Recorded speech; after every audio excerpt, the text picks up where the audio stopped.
Touch of Malice is a raid exotic that I reviewed 6 months ago, and ultimately came to the conclusion that there simply was not a point to using it. You had to give up too much to use it, you had to pay attention to your health too much, there was too much downtime required, and you just didn't really need what it offered.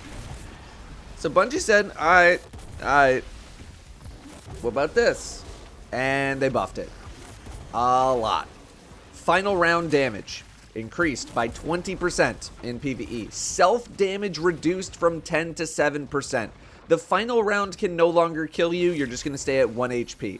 The health rewards from Touch of Mercy is now 75, up from 30, and now works like Unrelenting does. And the Ball of Darkness deals arc damage and will blind enemies and stun unstoppable champions. Warlocks also received a new exotic called Briarbinds, giving you the ability to pick up your Void Soul and deploy it, in addition to having a longer duration, escalating damage, and durability. And in wanting to test out both of these things, discovered that not only are the Touch of Malice buffs very significant, but Touch pairs great with Briarbinds. So, let's talk about a build. For our aspects, obviously we gotta take Child of the Old Gods, it's what spawns Void Soul. Feed the Void seems like an obvious next choice, but consider the fact that all of our fragments are going to be completely based on activating Devour and keeping it active as much as possible. Feed the Void gives us Devour from ability kills. Okay, so it's more of an emergency kill with a grenade or melee type situation to get Devour, but it's not something I think you'll really need. Chaos Accelerant is also probably something you're not going to need too much either, but having the option to make big grenades is nice if you want it. Void tends to have a pretty specific setup to run when it comes to any kind of build that uses a gun. Devour. You get Devour, and then you do everything you can to keep it active. This setup is not any different. In fact, it's so not different that we are taking 3 fragments that reduce our recovery, as a Warlock, of all things. Persistence, your buffs last longer. Starvation, picking up a Breach or Orb of Power gives Devour. And Vigilance, defeating a target when you have no shields, gives you a temporary Void Overshield. You will be finding yourself in situations where you have no shields somewhat often, including times where you're shooting something while at 1 HP just hoping for a kill. Echo of Harvest rounds things out. Defeating weakened targets makes both an Orb of Power and a Void Breach. Void Soul weakens targets, so you are going to have those things everywhere. You are going to have to do a little roaming around to get them, but most of the time, that's not too big of a deal.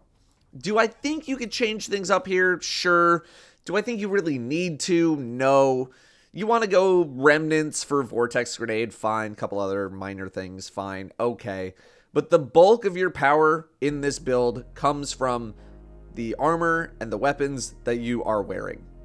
Stats-wise, wow, what a surprise. We're going heavy resilience, recovery, discipline, and strength as much as you can in them, although your recovery is going to be low because of the minus 30 hit from fragments. Discipline, you don't technically need a lot of either, since you should be getting grenade energy through Devour, but it's not a big deal either way. I imagine a lot of Warlocks have a resilience, recovery, discipline type armor setup already. Mod selection should emphasize making sure that you have your class ability as often as possible, since you're going to be able to have multiple Void Souls active on the field with this exotic if you deploy them correctly. I haven't really gone with anything too special here though. Siphons, some energy restoration mods since we're not going to be reloading too often. If you really want to go with kinetic surges just to completely overkill stuff in everything except endgame, I suppose you could, but for more casual content it is absolutely not needed. I've actually gone with one utility kickstart for the first time in a while to help negate some of these penalties. I suppose Font of Restoration also works here too. Now before we move to Touch of Malice, let's talk about Briarbinds. They are not the most flashy exotic in the world. They buff your Void Soul and allow you to pick it up and redeploy it. In non-endgame content, the ability to move it around and redeploy it is much more applicable, but in endgame, it's going to be tougher to utilize because you don't have as much freedom of movement, generally speaking. But considering the aim of this particular version of the build, they work exactly how we need them to. We're very weapon focused here, kinetic weapon focused even, and anything we can do to increase the uptime on a thing that allows us to deal a further 15% more damage is probably going to be a good thing. Can you use other exotics with Touch of Malice? Sure, absolutely. This is just the new one, so I wanted to showcase it in a video. In low and mid-tier content, stuff between 0 and 15 levels above you, this exotic works very well and you'll be able to utilize its full potential. In stuff 15 to 25 levels above you, you'll still get a lot of value out of it. Now let's talk about Touch of Malice. The main problem that needed addressing with this weapon was usability and uptime. I thought the damage was mostly fine on this thing, but I'll totally take the 20% bonus damage if you're going to give it to me. The fact that you could accidentally shoot yourself to death on this weapon was probably the ultimate deterrent from using it. The healing effect was far too weak to be sustainable either. You only healed a small chunk, and even when you did heal, you were still probably spam shooting and thus didn't even get the full effect of the heal. This meant that I often had to wait for a full health restoration to happen before I felt comfortable using the weapon, and there is no way that I would bother using the gun outside of using it with a really specific healing heavy setup. The downtime was just so high that I felt like I was standing around more often than I was shooting it. With the buffs and with this setup, I no longer need to play in fear. My uptime is incredibly high now. I never feel like I need to stop shooting unless I'm in the most extreme circumstances. And even then, if I want to take the risk by continuing to shoot, I can do that because I stay at 1 health when shooting the gun no matter what. And Warlocks didn't even have Echo of Vigilance the last time we reviewed the gun, which gives you an overshield on kill if you have no shields of your own. You are completely depleted of your white HP. So you can go for that riskier play, and if you get the kill, have it pay off. In your low and mid-tier content, you're a murder machine. Your uptime on Void Soul is going to be at 100%, if not technically higher than 100%, since you can have 2 out at the same time. Your uptime on shooting your weapon is going to be really high because of Devour, the healing proc from Touch, and the Void Overshields that you might make. And you're killing things really fast. A lot of junk tier enemies, low tier, some mid tier enemies are getting 1-shot, 2-shot, 3-shotted. Seasonal content enemies are just absolutely melting, and I'd say it's reasonable to even use this thing on seasonal content level bosses too, as it's one of the higher DPS primaries in the game right now, although I wouldn't use it on bosses that are harder than seasonal content for very long. I didn't feel the urgency like I used to only be hitting red bar enemies in fear of wasting my precious time or health either. I'm melting wizards through their shields. I'm melting knights. Even Lucent Brood were getting slapped around in tier 2 and some tier 3 altars. But the best thing is that the gun is now actually usable on classes that aren't Warlock because it's not as restrictive anymore. Higher damage means faster kills, means you're actually gonna get the heal to proc. You don't need to play scared. Now, that doesn't mean I still recommend just throwing this into any random build you might have. I would still want to build around it, but it's a much more liberating experience now.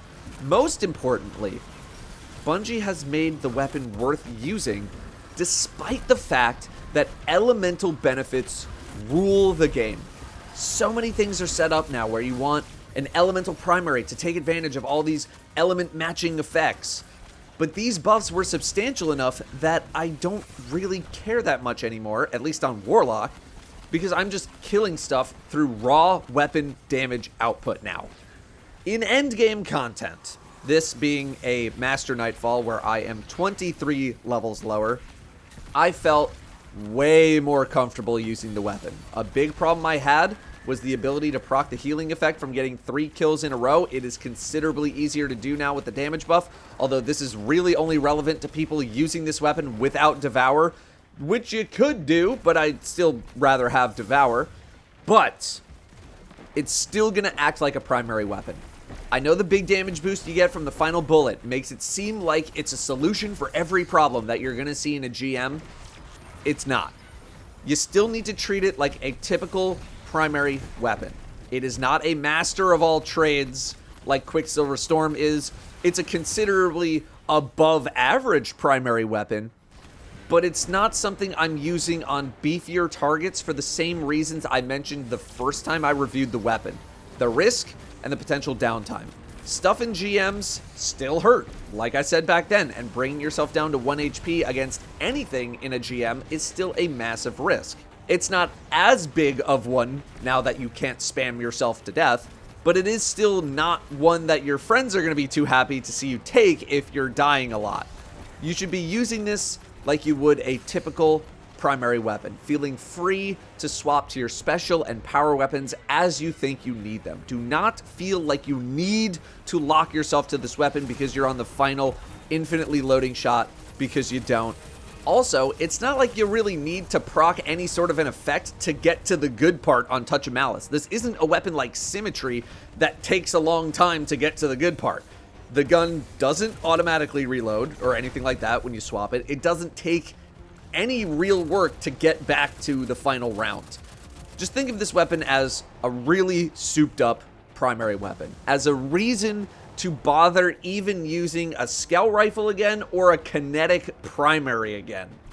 Now, I think because the Darkness Ball attack will trigger a stun on an Unstoppable champion, that Unstoppable Scout for the season artifact doesn't apply to Touch of Malice. So if you're wondering what's up with that, I think that's the reason, and thus might apply to other Scout Rifle artifact perks in the future that deal with champions, which kind of sucks because Anti-Barrier Scout probably goes hard on this thing. But I know Bungie doesn't want multiple stun effects built into the same gun, and no, Malfeasance having both active this season I'm pretty sure is a bug. But fortunately, you should be capable of getting another ball pretty quickly to restun a champion. My tests were on Master because GMs are not available, and I was able to get another ball in time to try to restun an Unstoppable champion. What a turnaround for Touch of Malice. Void Warlocks should absolutely give this a go if you're looking for some hang back and kill stuff gameplay in your life. Briarbinds are also a very solid, not flashy exotic that I think is worthy of your time. But if you do want to do something a little more interesting, even something like Controverse Hold, I think that is totally fine. I've heard some news about Banner Strand Titans also being able to use Touch of Malice quite well. I haven't tested myself just yet, so I'm going to let the comments ring in on that one. Thank you all very much for watching. I'll see you next time.